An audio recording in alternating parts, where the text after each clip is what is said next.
लोगों ने ये बोला कि आप क्यों इस आंदोलन में जा रहे हो, तो ऑपोजिशन करा रहा है। मेरा पहला सवाल था, आपने बिल पढ़ा? उन्होंने नहीं पढ़ा था। तो जो लोग खुद नहीं पढ़े हैं ना, वही लोग सवाल कर रहे हैं कि किसान कुछ जानते नहीं है। आप आओ ना सिंघू बॉर्डर, आप आंदोलन की धरती पे जाके तो देखो, आप जाके बात करो किसानों से, किसान बताएंगे कि वो क्यों यहाँ पर आंदोलन करने के लिए आए हैं।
डेमोक्रेटिक स्टूडेंट्स ऑर्गेनाइजेशन की तरफ से है और दिल्ली से, वेस्ट बंगाल से, झारखंड से, अलग अलग स्टेट से यहाँ पर हम लोग आए हुए हैं। और जब से ये मूवमेंट चल रहा है तभी से हम लोग इस मूवमेंट के साथ खड़े हुए हैं और तब तक खड़े रहेंगे जब तक कि डिमांड्स अचीव नहीं हो जाती है। जब तक ये आंदोलन चल रहा है हम लोग इस आंदोलन के साथ।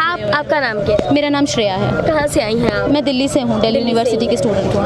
यूनिवर्सिटी के स्टूडेंट हैं आप। आज सिंघू बॉर्डर पर आप मौजूद हैं, कितने दिन से आ रही हैं? हम लोग जब से आंदोलन शुरू हुआ है तब से ही हम लोग फर्स्ट डे से ही आंदोलन में आ रहे हैं। डेली हम लोग आते हैं और अलग अलग तरीके के प्रोग्राम्स हम लोग करते हैं, नारे लगाकर घूमना, गाने गाना, लिटरेचर वगैरह देना, तो अलग अलग तरीके के प्रोग्राम्स हम लोग यहाँ पर ले रहते हैं।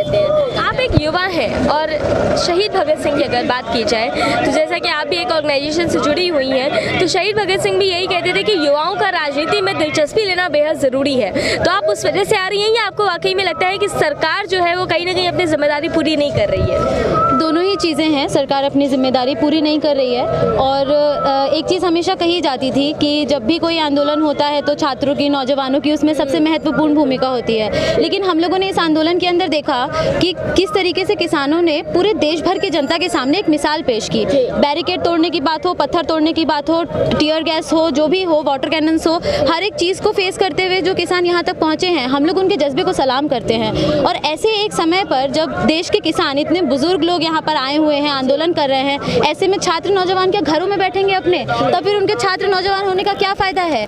तो इसीलिए जब इस देश के किसान जब सड़कों पे उतरे हुए हैं तो छात्रों नौजवानों की ये उनका कर्तव्य है, ये ड्यूटी है उनकी कि वो भी आंदोलन में आए और आंदोलन में उनके साथ कंधे से कंधा मिलाकर खड़े हों। जी, आप एक महिला हैं और शाहीन बाग में भी जो है वो महिलाओं ने ही जो है वो एक तरह से शाहीन बाग के आंदोलन को पूरा लीड किया था। तो आपको क्या लगता है कि आज जिस तरीके से किसान सड़कों पर हैं और सरकार है कि वो अपना जो रवैया है वो बदलने को तैयार नहीं है, तो क्या लगता है कि ये आंदोलन कहाँ तक आगे जाने वाला है? एक तरफ हम लोग देख रहे हैं कि सरकार पीछे हटने के लिए तैयार नहीं है और उसका एक बहुत बड़ा कारण है कि ये जो पूरा सिस्टम है, ये सिस्टम आंदोलन होने से डरता है। जनता के पास अगर कोई ताकत है तो वो आंदोलन की ताकत है, और एक आंदोलित जनता से ताकतवर चीज़ और कुछ नहीं हो सकती है, और वो आज ये किसान दिखा रहे हैं। तो ऐसे एक स्थिति में पिछले आंदोलनों में भी जो सरकार का रवैया रहा है कि डिवाइड एंड रूल का गेम प्ले करना, डिवाइड एंड रूल करके आंदोलन को बांट देना, उसी तरीके से सरकार अभी भी कोशिश कर रही है कि वो भी इस आंदोलन को भी वो लोग बांट सके।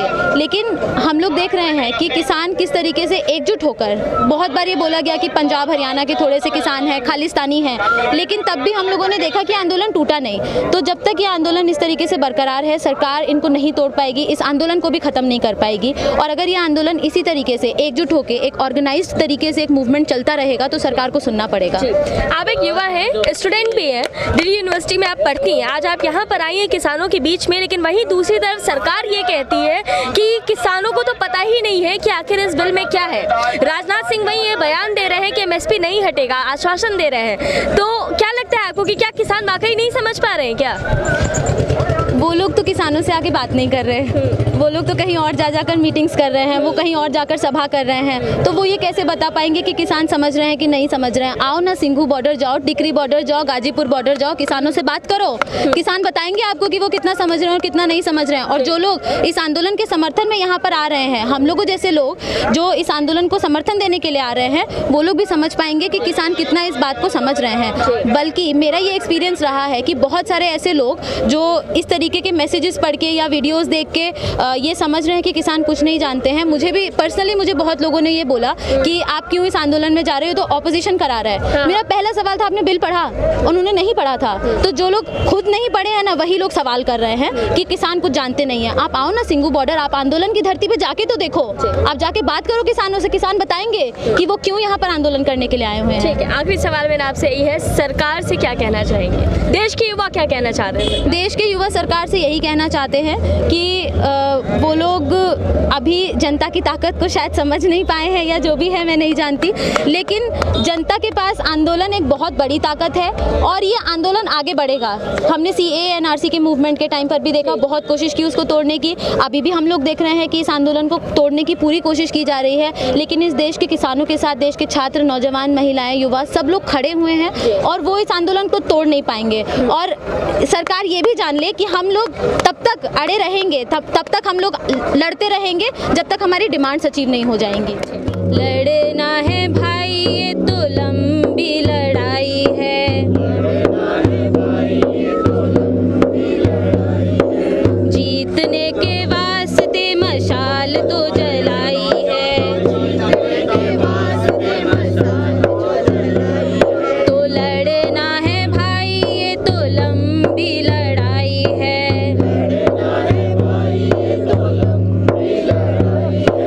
चोर आकर बेधड़क हिमालय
को